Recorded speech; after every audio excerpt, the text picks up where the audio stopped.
I extend a very warm welcome to all of my dear friends of Heritage Valley Assembly here in Edmonton, Alberta, and to those viewing online from elsewhere. Thank you so very much for connecting with me for this week's edition of the Pastor's Huddle, an ongoing conversation that I have regarding various issues facing us today, but a chat that is centered around biblical pastoral care and life coaching perspective, and seasoned with a dash of anecdotes, insights, and stories from the football world. Why? Well, just for a unique twist. So, if you're ready, let's huddle up. Because, as many of you know who know me, I'm a dedicated fan of the Edmonton Eskimos of the Canadian Football League. I've always had a deep interest and fascination in understanding how the Esks won 5 Grey Cup championships in a row from 1978 to 1982. Of course, they've won 14 Grey Cup championships since their inception in 1949, but their 5-cup run is unique amongst global professional sports teams, with only hockey's Montreal Canadiens, baseball's New York Yankees, and soccer's Barcelona FC's having accomplished a similar feat.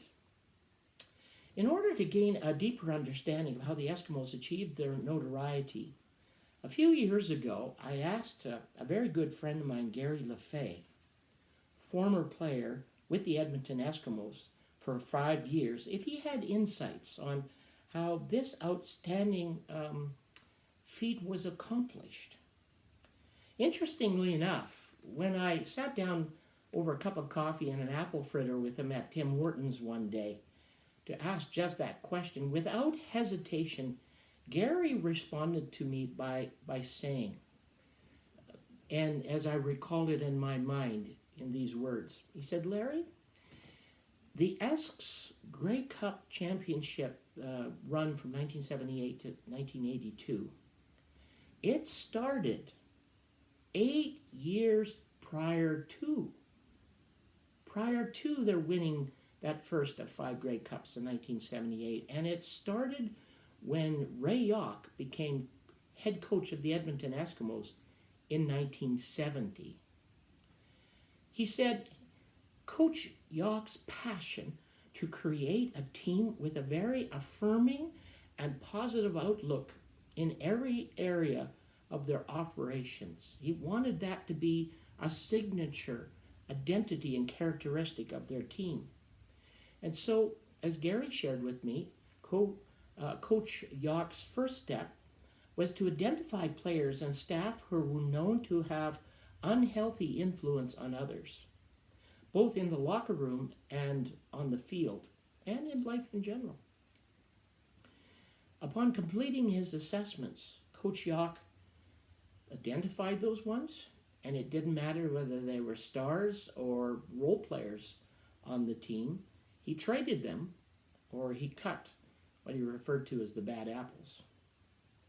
His second step in building a successful team was to keep the good players that he had that were both skillful on the field and also were of good character. He also went looking and scouting for players who, yes, were both skillful and had a reputation of being good men in life, the locker room, and playing field. So he pulled the weeds and he watered the grass of his team. Gary went on to tell me that those 2 initiatives, along with subsequent others that Coach Yauch instituted, started building a team culture that eventually culminated in world-class performance on the field, i.e., as what I've just suggested, from 1978 to 82, and having won 5 consecutive Grey Cups, along with other championships. In short, Coach Yauch knew, Kochak knew that if his team was to be successful over the long run, unhealthy people, unhealthy people would not be welcome in the Eskimos organization.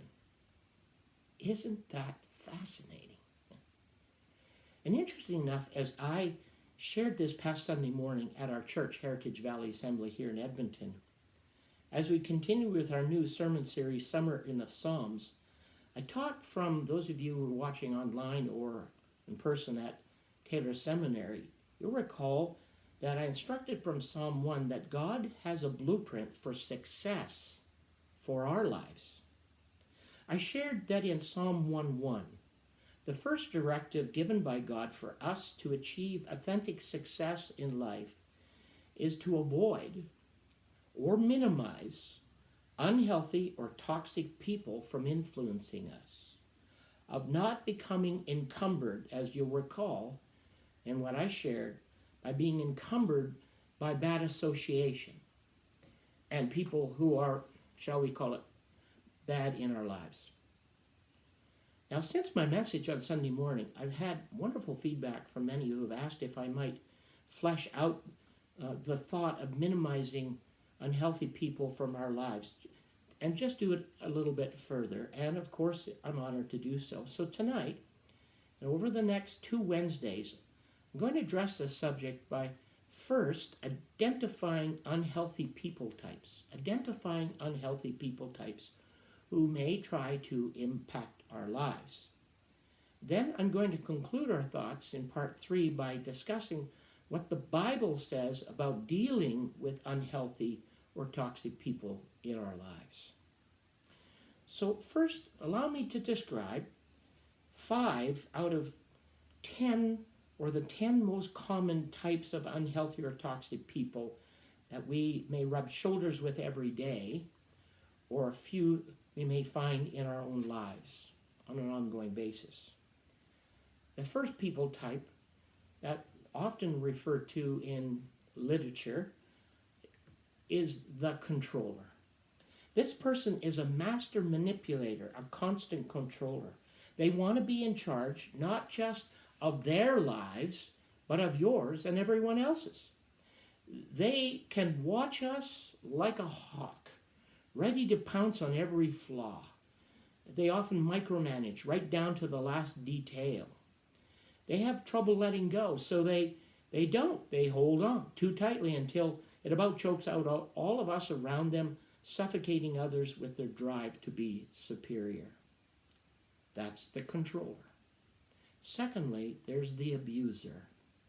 This person is desperately needy inside and takes it out on you and the world around them. We often hear the expression that those that are wounded often wound others. And this is a good illustration of someone like that, the abuser. Through their own experiences of internalized past hurt, they often become angry and vicious and often cruel to those that they say they care most about. I have found from over 40 years of ministry experience that these folks need help. They need help from counseling and outside sources, and they will not get better, nor will they treat people in a respectful, healthy manner until they receive inner healing within themselves. And if you find yourself in the home of an abuser, I'm asking you to get help, and get help immediately. I advise you to not stay in a potentially dangerous situation with someone who's an abuser. And don't get caught up with the false hope that somehow you can change their old patterns of abuse. It's not that easy. It's not up to you to change the abuser. What your responsibility is to protect your life and the lives of those in your care. The abuser needs to get help from outside sources. Number 3, the too easily angered. This person is the one you always feel like you have to tiptoe around. Have you ever had people like that in your life? you just are so cautious when you're in their presence because you're afraid that if you say something or do something, they'll just fly into a fit of rage. These folks sadly become easily irate at even the smallest thing, which is often a sure sign that there's a deep rooted problem within them. They've been known to throw things. I've been in the company of, sadly, individuals like this over the course of my ministry. I've seen them hit things in their way or spout off angry words at the top of their voice, and words that they will never ever get back. They will often yell or curse or scream. You may have even seen them on the ball fields, the golf course, stressful office meetings, or in your workplace, or even on the highway. You may have witnessed their fits of rage and out of control temper tantrums that more easily resemble the patterns of a 2-year-old.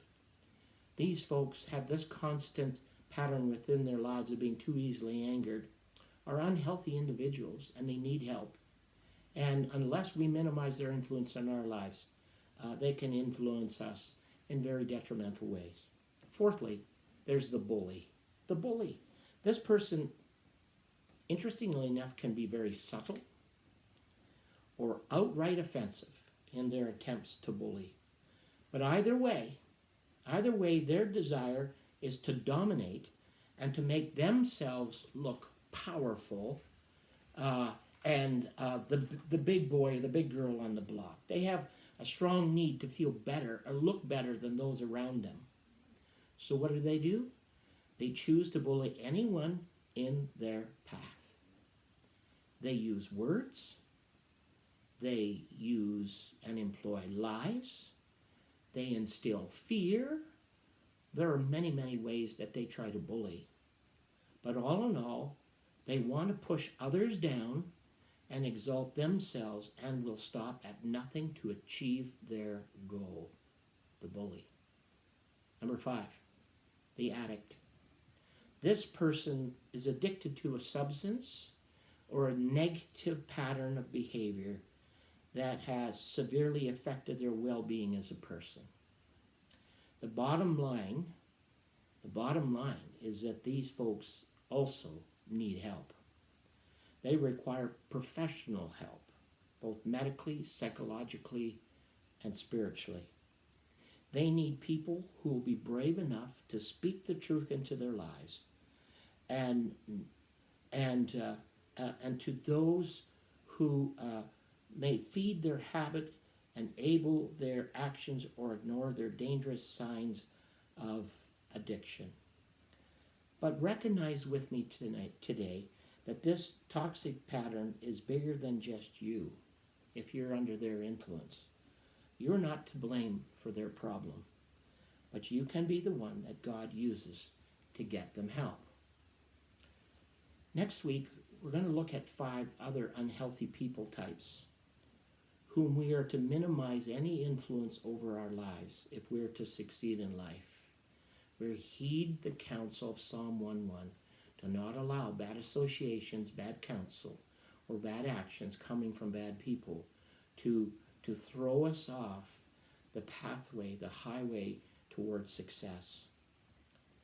So we will look at, very briefly next week, the one who's always negative. The blamer, the blame shifter. They're always trying to find a way to subtly shift the blame to someone else and not take responsibility for their own actions. The gossiper, the arrogant, and the victim. We'll complete our chat next week in regards to these unhealthy people types, and then in our third Wednesday together, we're going to look at what the Bible has to say about dealing with these folks.